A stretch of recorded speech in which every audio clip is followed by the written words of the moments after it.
Hey, this is Doug Aldrich with the Dead Daisies, and I'm on my weekly mixtape with Brian Colburn.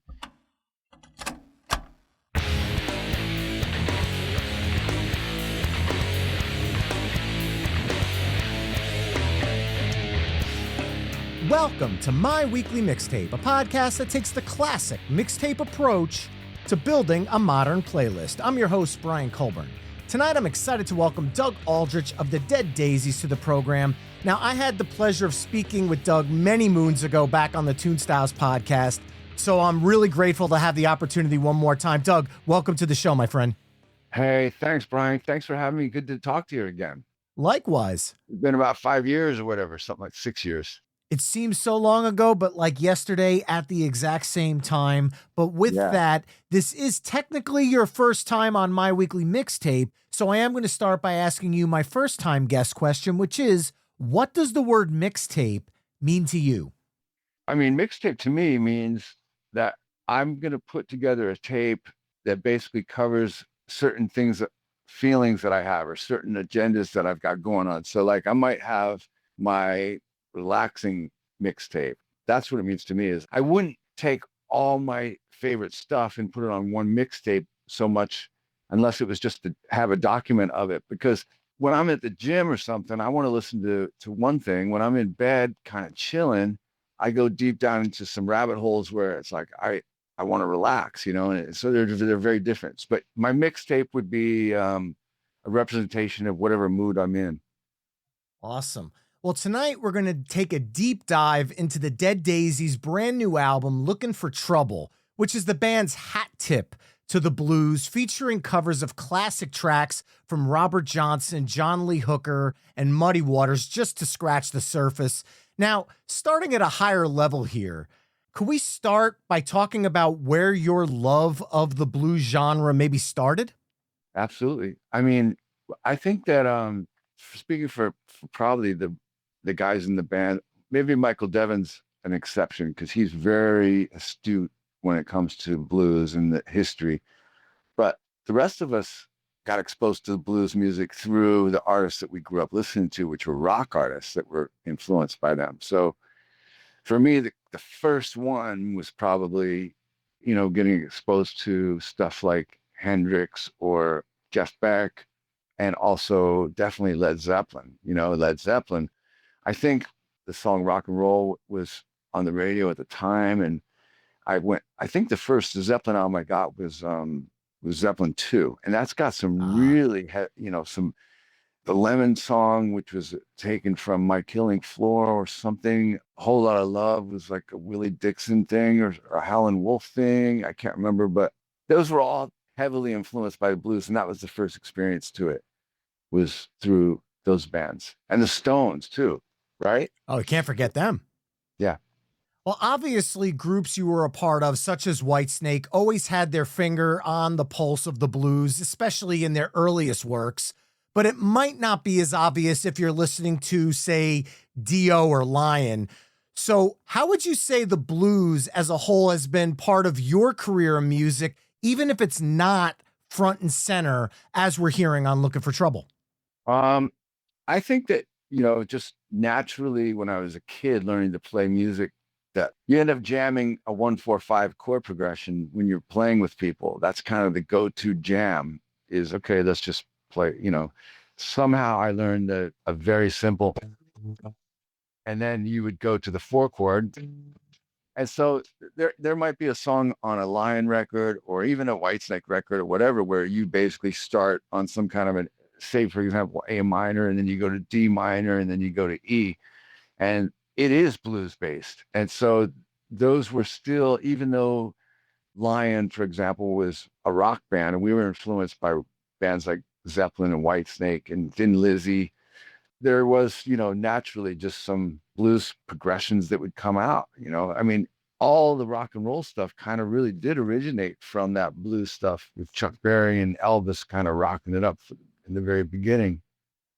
So now as we start to dive into the actual album, Lookin For Trouble, can you talk about where this idea came from, especially since the band's last album, Light 'Em Up, just came out in 2024? Yeah, it was like a bonus that happened during the writing of Light 'Em Up, we wanted to go write in a different environment. We wanted to meet together to write. First of all, it's important for the Dead Daisies is we do everything together. And so let's find a place where we can go meet. It could have been in Europe, it could have been anywhere, but we decided let's go down south. The studio has a lot of history. They have everything we need.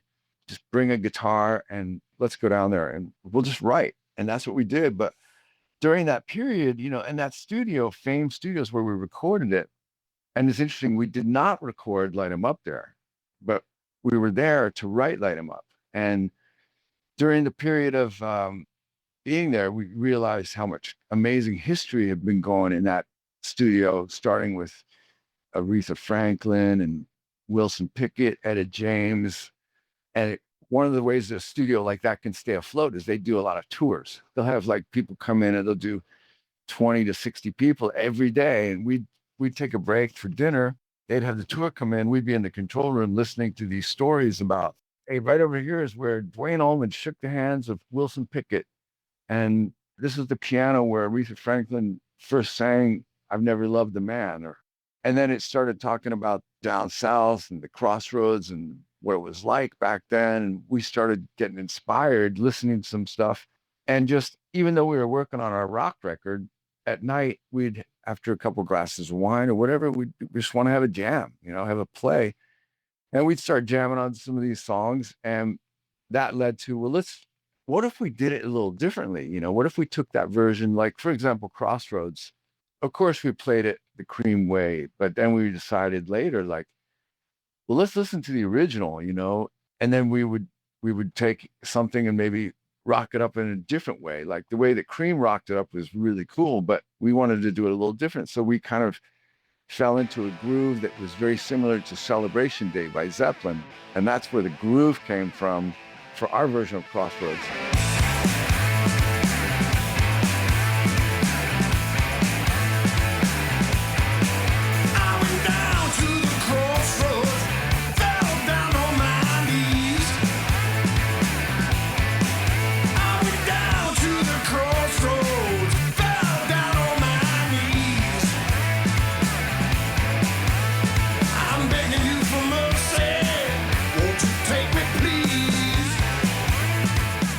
And then we ended up jamming on it and deciding, hey, let's add a part. There's no rules here. Let's just have some fun, I'm basically making a long story short because there was a lot of times we'd go out there and just jam half of the song or whatever. But eventually Marty said, hey, why don't you guys come in for a second? And he played us what we were doing. And it was like, wow, that's cool, man. And it just led to, let's throw some stuff down. We don't know, maybe we'll use it for a soundtrack or something, or, just for social media, or maybe we'll do a little, I don't know, but it ended up becoming a project. And all the stuff that we touched on, we tried to really do it in our own way and put our own stamp on it. All the songs from Crossroads to one of the ones that we really went deep on was Black Betty. We didn't want to do the Ram Jam version. That was like a rock and roll. It was really rock and rolled out, or heavy, almost heavy, Mm-hmm. So we broke it down. We listened to the original. It was just a vocal by Leadbelly, Mm-hmm. and it sounded hauntingly like a work song you'd sing out in the fields when you're working. And then that led to our version. We just found something a groove that fell into place for that.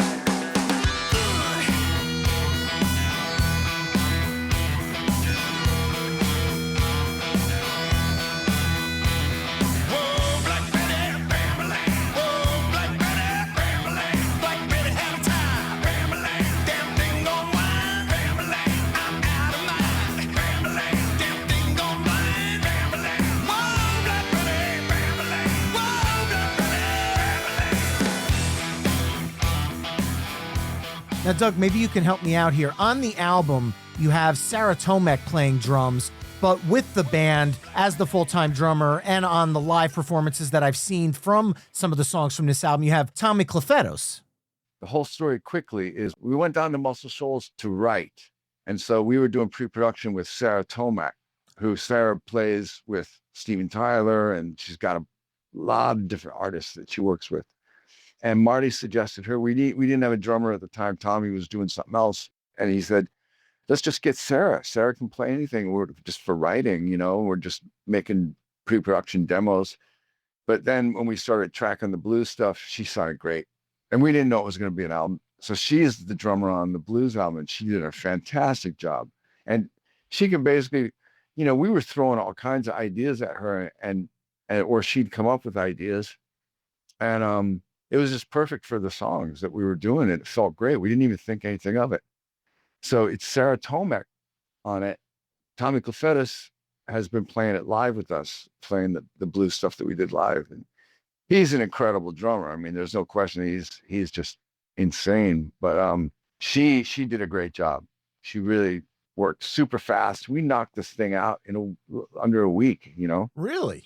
Yeah. I mean, we were only there for a week, and we didn't start really tracking any blues stuff for a couple days in. We got the bug to go out and play a little bit, So the groove that she brings to this track takes it in, like you said, a completely different direction than the Ram Jam or even the Spider Bait versions.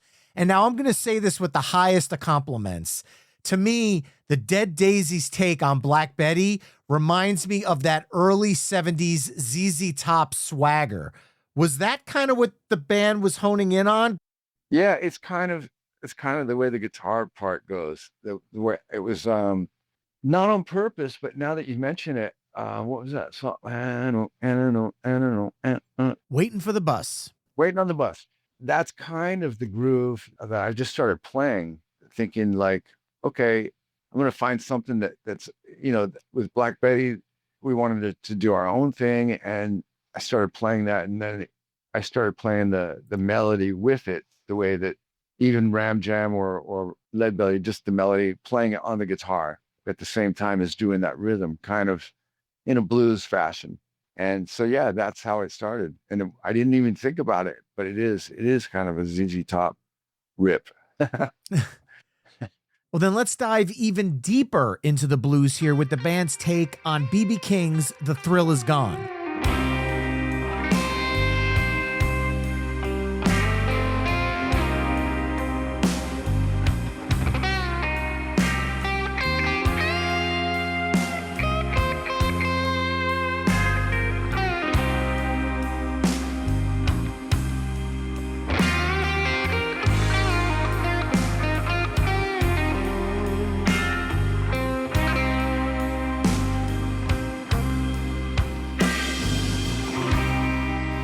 The thrill is gone.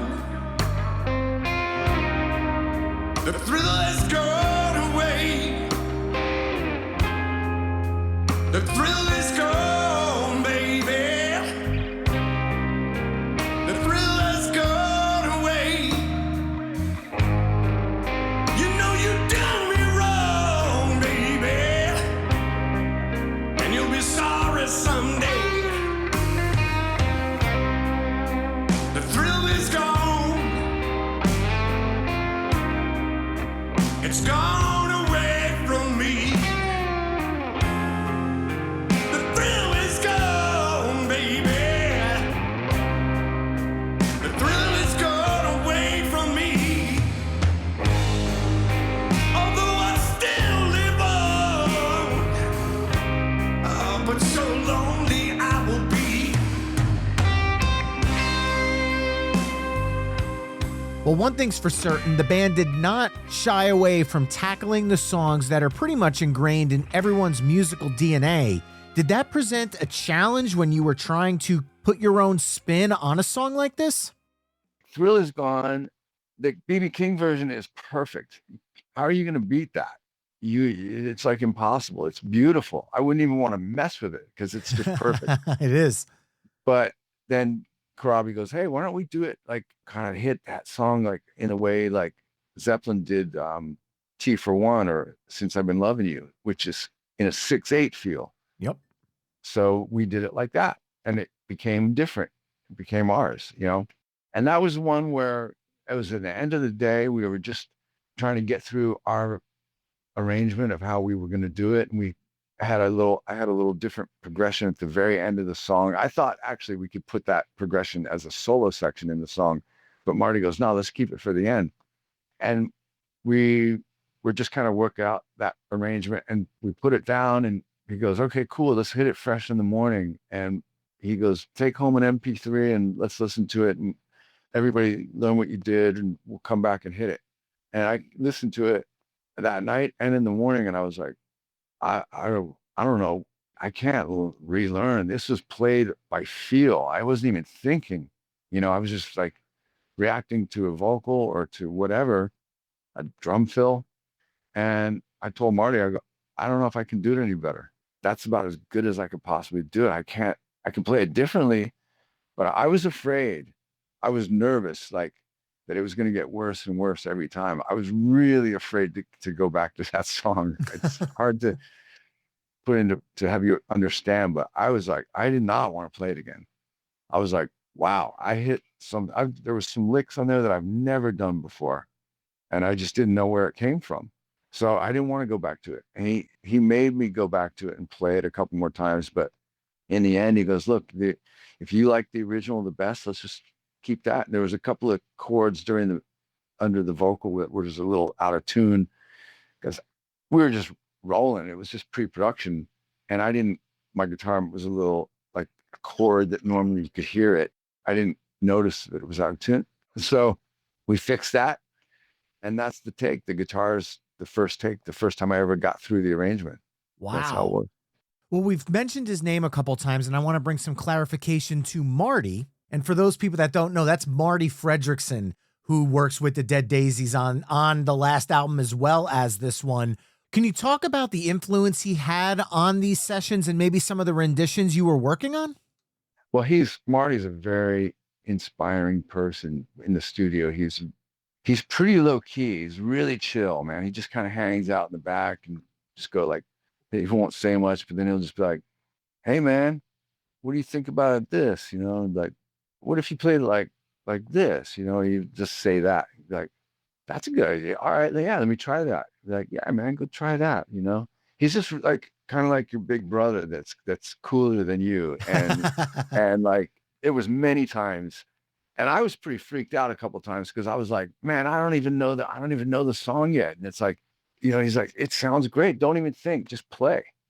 And he gave me the confidence to do that and to not worry about the mistakes. There's mistakes on the record we all made, and it's like, John, probably half of those vocals are one take when we were trying to work up our version of the song, and we play through it 3 or 4 times. We keep making mistakes and stopping.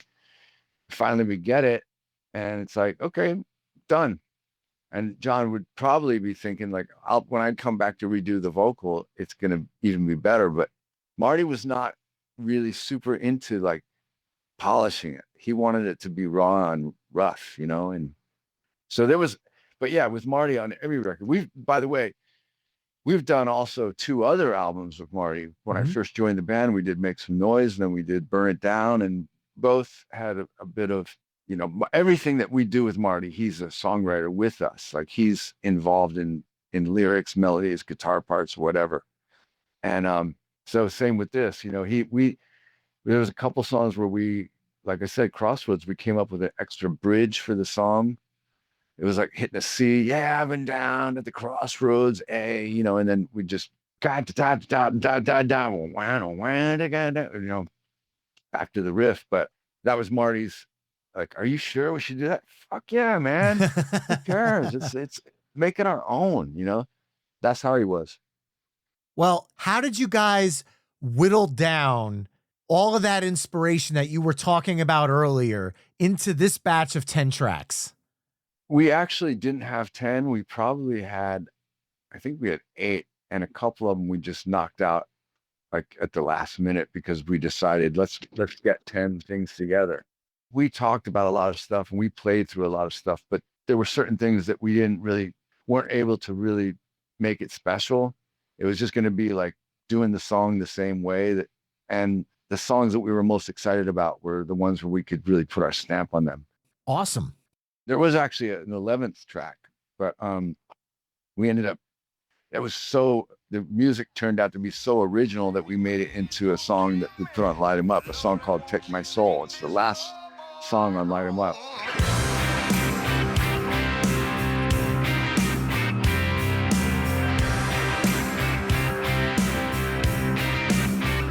Let me tell you of my tale. I was drunk and out of mind. But a man about a woman, that's when I took his life. The mob was there to string me from a hanging tree. So well, he locked me up and threw away the key. I wish that I could take back everything that I've done wrong. I'll spend my dying days where I belong. I'll live my dying days singing the same old song. Take my soul, take my soul, take my soul,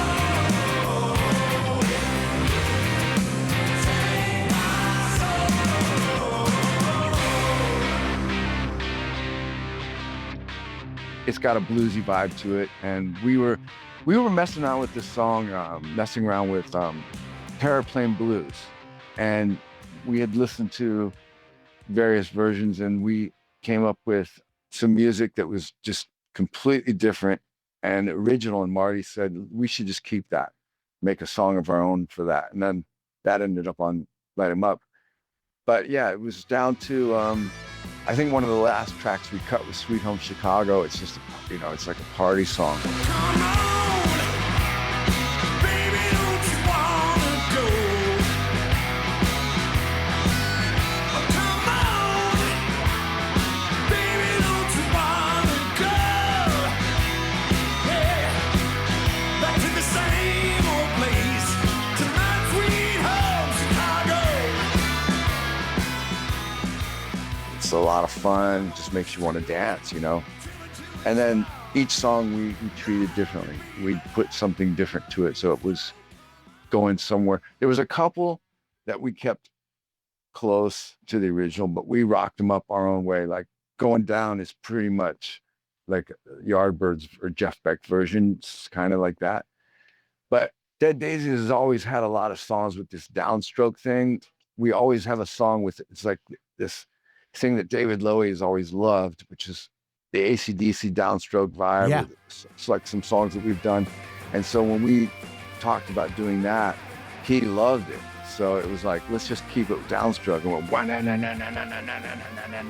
wow, wow,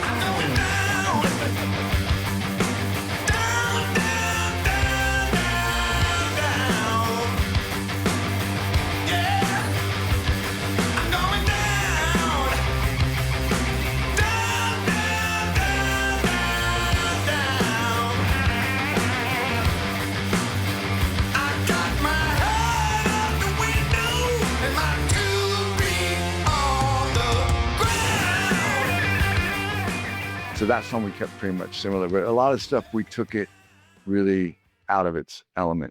Well, let's continue this deep dive into the album with the next track being the album opener, the band's take on Muddy Waters' I'm Ready.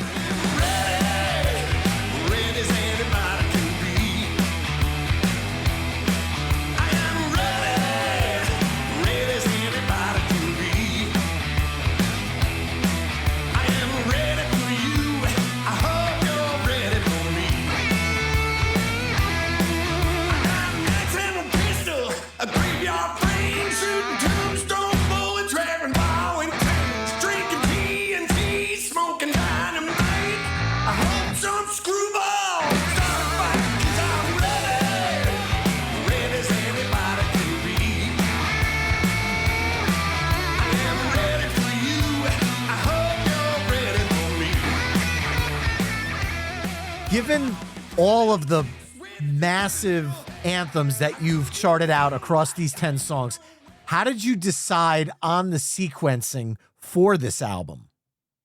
That was mostly Marty and management. They kind of, because we didn't really consider this going to be a release, like a proper album, until several months ago, right when they started talking about it end of last year. I'm ready.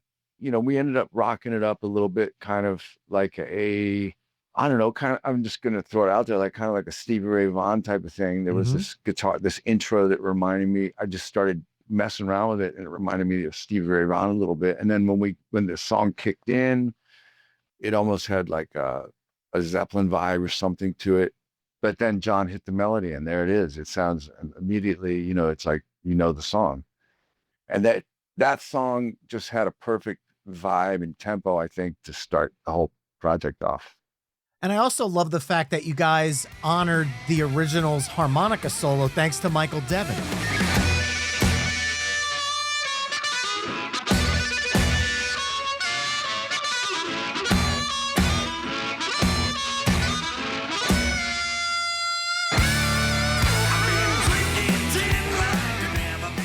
Did you guys have any idea how good he was on harmonica before this song came into the fold? No, it was, I mean, I knew Michael played really good harmonica because we used to do a thing together on stage, he and I, where I'd play slide and he'd do harmonica and he loved it. But it was just literally like a minute long jam. We'd just kind of play off each other and he'd do a couple licks, I'd do, and then would break into a Whitesnake song. But it came time to do a harp solo and it might have been I'm Ready was one of the first ones. And it was like, he just, so for people that don't know, harmonica, you have to grab the harmonica that's in the proper key of the song. So that's why guys like the guy from Blues Traveler had all the harmonicas.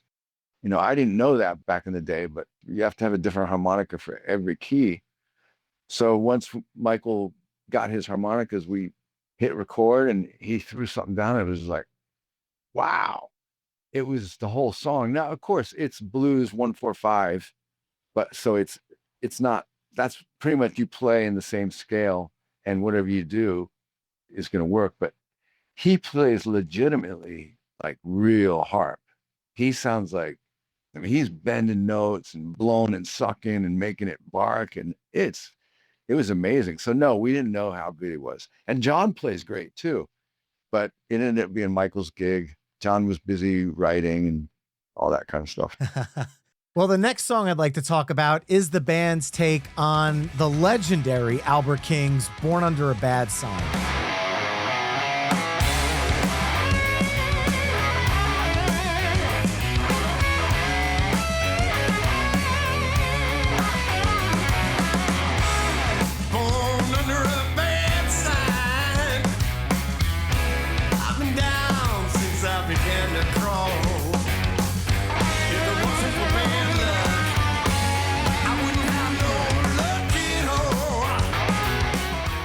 Now, we had talked earlier about John Corabi. On this his voice feels right at home with this entire album. He is locked in on these performances, which you just said earlier were pretty much done live in the studio. Yeah. So from I know this, I'm asking you about a vocal standpoint, but did John ever talk about what he was trying to bring to these songs? Because I feel like there's a perfect balance of paying homage to the original, but also putting your own stamp on it, because this is a uniquely John sounding vocal take, but you could tell that there's a little bit of tribute in the delivery. Well, you definitely, with that, the original vocal is really cool. He's got, when he sings the word born, it's really cool on the original. And I think that John just has a naturally, you can stick him in any situation. He always sounds like John, but I think he probably, felt really at home. And it just sounds to me like John singing it. But now if you mention it, I'll go back and listen to it like that, like he's paying homage to Muddy. I mean, of course, like I said, all the influences that we grew up on were influenced by Muddy Waters. So John definitely knows who he was. Well, the last song I'd like to share is the last song on the album, and that's the band's take on Howlin' Wolf's Little Red Rooster. Well, I got a little red rooster who lays the crow for days. I got a little red rooster who lays the crow for days.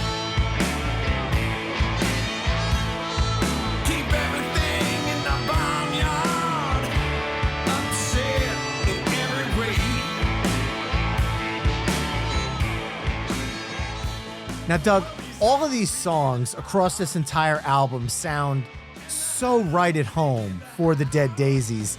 And you had mentioned that one of the songs did turn into something that ended up at the end of Light 'Em Up. Is this the kind of album that could possibly in the future maybe even change the direction of the band in any way? Maybe an album of blues rock originals? Or was this just kind of a, what you called it, blowing off some steam in the studio, having some fun, and it is what it is? It was definitely a byproduct of us being there in an inspirational place, and you never know what it may lead to. It definitely could. I mean, we see the beauty in it now, where hearing it back going, that's really cool. We were able to put our stamp on something that wasn't ours. And, we've been kind of known to do that with covers when we would do covers on an album, put an extra song on an album every time and cover it and try to make it our own. But we went further with this stuff. And yeah, it would be cool to do more like that and make it original. Absolutely would be. I don't know if we will, but I mean, and we definitely all of us have ideas that easily could be stripped down into blues ideas. Like, for example, the title track on Light 'Em Up.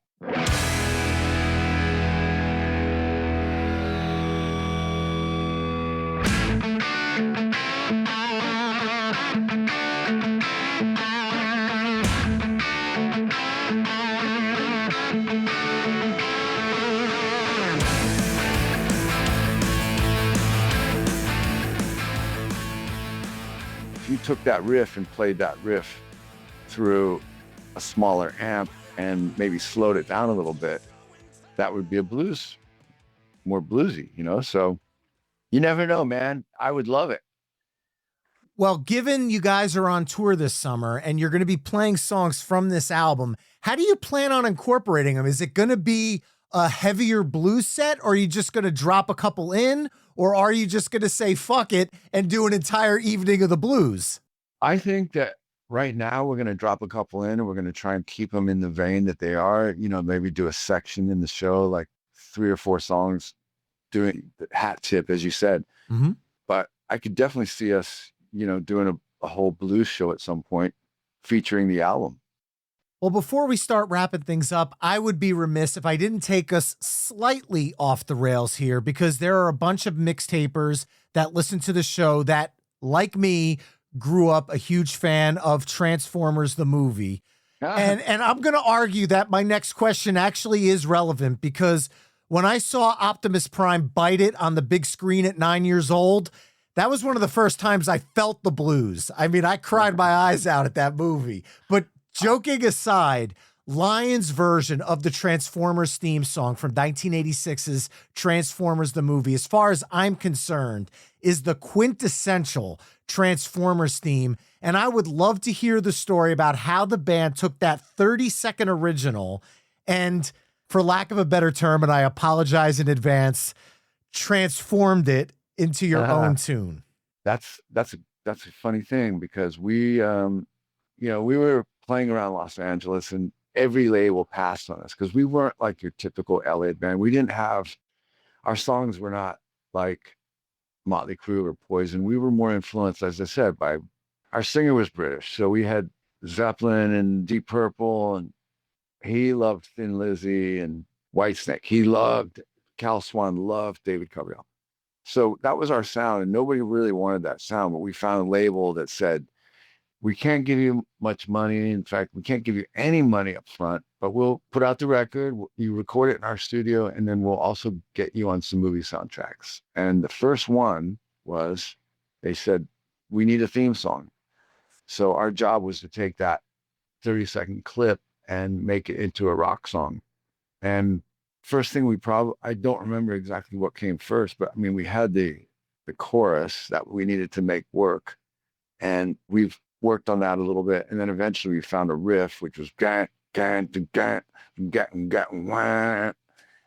seemed to fit, and somehow we came up with an arrangement for the thing and then went in the studio and cut it. And it was just, the cool thing is that we did make a little bit of money from the song, from like, it's ASCAP money, mailbox money that would come in periodically. And there was once in a while, there'd be a pretty good check or whatever. Now it's like a couple pennies. or whatever. But we weren't super excited about that in the Really? beginning. Yeah, because we didn't know, we were older. Transformers was for younger guys, Yeah. Sorry. And no, it's cool. And it's interesting that it's even still a thing, is that we thought, oh, this is just some show. It's going to be gone in 5 minutes. And it turned into a movie and they gave us that thing. Then we thought it would go away. And they've done a couple movies since then, right? Something Very like that. many. Yeah. But yeah, it was the first thing we did with that label. And we went in with this producer and cut the track in a day. And the rest is, it went on an album, for the Transformers movie that had a bunch of songs on it. Yeah. It's a classic to all of us 80s Well, kids that that's grew up cool, with man. it. That's cool. Thank you. Well, I have to ask, because this show is called My Weekly Mixtape, and it's centered around creating mixtapes and mixtape curation. Yeah. Looking back at your entire career, all the bands you've been in, if you had to make, let's say, a 5-song mixtape that kind of sums up your career amongst those 5 songs, which 5 songs would you choose and why? That's a really great question. I'm sorry to say I probably wouldn't put Transformers on there, but I would, want to try to show some diversity but also some like a thread of a style that I hope to have, So I would probably, starting backwards, I would say it's hard to pick one song from Dead Daisies, but I guess I would probably say Long Way to Go is a song that is quintessential for the Dead Daisies. And it was a riff that David had, and me and Brian Tishy kind of worked it into a full arrangement. And then John and Marty and everybody, Marco, finished it off arrangement wise and melody wise. And it's a good rock song. It's just a good representation of this period. And then with Whitesnake, that was my project prior, or not project, but I was in the band for a long time and really dedicated to it and felt really proud of the work that we did. So I would say the last song that me and David Coverdale wrote was a song called Forevermore. Yes. That was really, that song, we were pretty much done writing, and his engineer that was there with us said, we need more songs. We don't have enough songs. And that was in this year. And then in this year, David's going, Douglas, we've got a smoking record. We're done. We got to stop writing because I got to start writing lyrics. I can't, we're done. The record's good. We got it. And so I had the idea for Forevermore. And I said to him, I got one more. He goes, no, we're done. I told you. And I go, well, just tomorrow, can you just listen to it? And we kind of ended up getting in a little bit of a, not argument, but it was just like there was a heavy pushback. Like, I just told you, I don't want to write anymore. And here you are telling me you got another song. And I played it for him the next morning. He came to me and goes, play me the freaking song. So I played it for him and he immediately locked into a melody. And so I'm really proud of that song, that it made it. It was the last thing we ever did together. But I would also say, so that's 2. There was other songs of Whitesnake I would like to include, but I'll put from the previous album, Good to Be Bad. I was in this studio, I was playing in the thing, and he goes, well, what kind of melody are you hearing? I go, I just played it. I made up something. Tell me, baby, what's on your mind, which is kind of a bluesy thing. And he seemed to like that phrasing and that thing. And he sang it. He goes, play it again. I played it. And he started singing my exact words that I sang him. And it was like, holy shit, this is unbelievable. And it was like, okay, we're creating new Whitesnake music. We're going to, he wanted to keep the band going and stuff. And I was like, we need new music if we're going to do it. So that was one of the first songs. And it was like, okay, we're doing this. We're getting Whitesnake back up and running.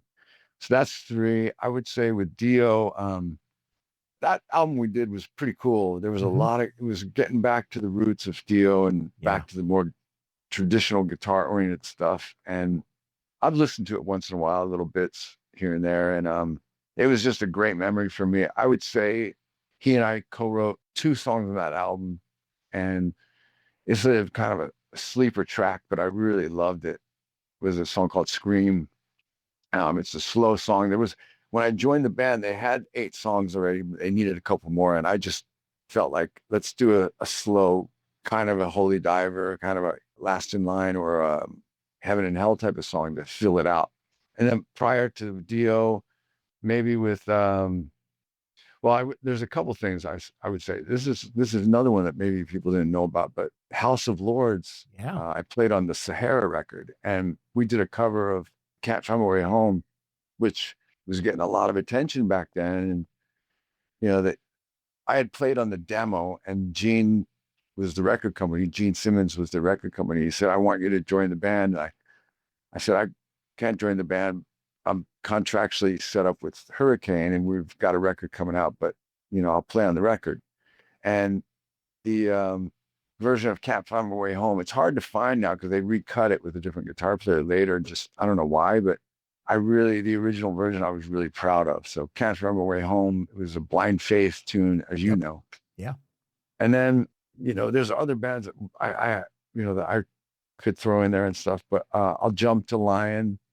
And I would say probably Power Love, was our first song that got, attention. And it was, pretty straight up kind of pop rock, heavy rock. But it did well for us. And a lot of people first heard me playing that. So I put that one. That's a hard question. There's so many, I would probably, in my perfect brain, I would pick totally different songs like that were just songs that I really like personally, but people would maybe not relate to it as much. So Power Love goes on there.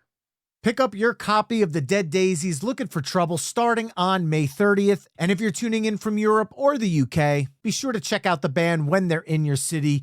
Doug, let's not wait 6 years till our next sit down. Thank you so much for joining me on My Weekly Mixtape. Thanks, Brian. I really appreciate it. And it was a great interview. Really cool. Thank you for what you do. And thanks to all your listeners. Really appreciate it. And to those listening, you can head over to the episode page at myweeklymixtape.com to hear a playlist of all the songs we've discussed from the album, as well as Doug's top 5 tracks. And remember, you can find My Weekly Mixtape on almost all the social media haunts at My Weekly Mixtape. You can also head to myweeklymixtape.com to check out the full catalog of My Weekly Mixtape episodes. And finally, if you like what you're hearing on the show, you can help me out by either telling a friend, leaving the show a 5-star review wherever you're tuning in, or becoming a Patreon mixtaper at patreon.com/My Weekly Mixtape. There you can find ad-free episodes of the show, gain early access to upcoming episodes, chime in on future topics, become a guest curator, and so much more. That's all for this week. Thanks again for listening, and until next time, enjoy the tunes.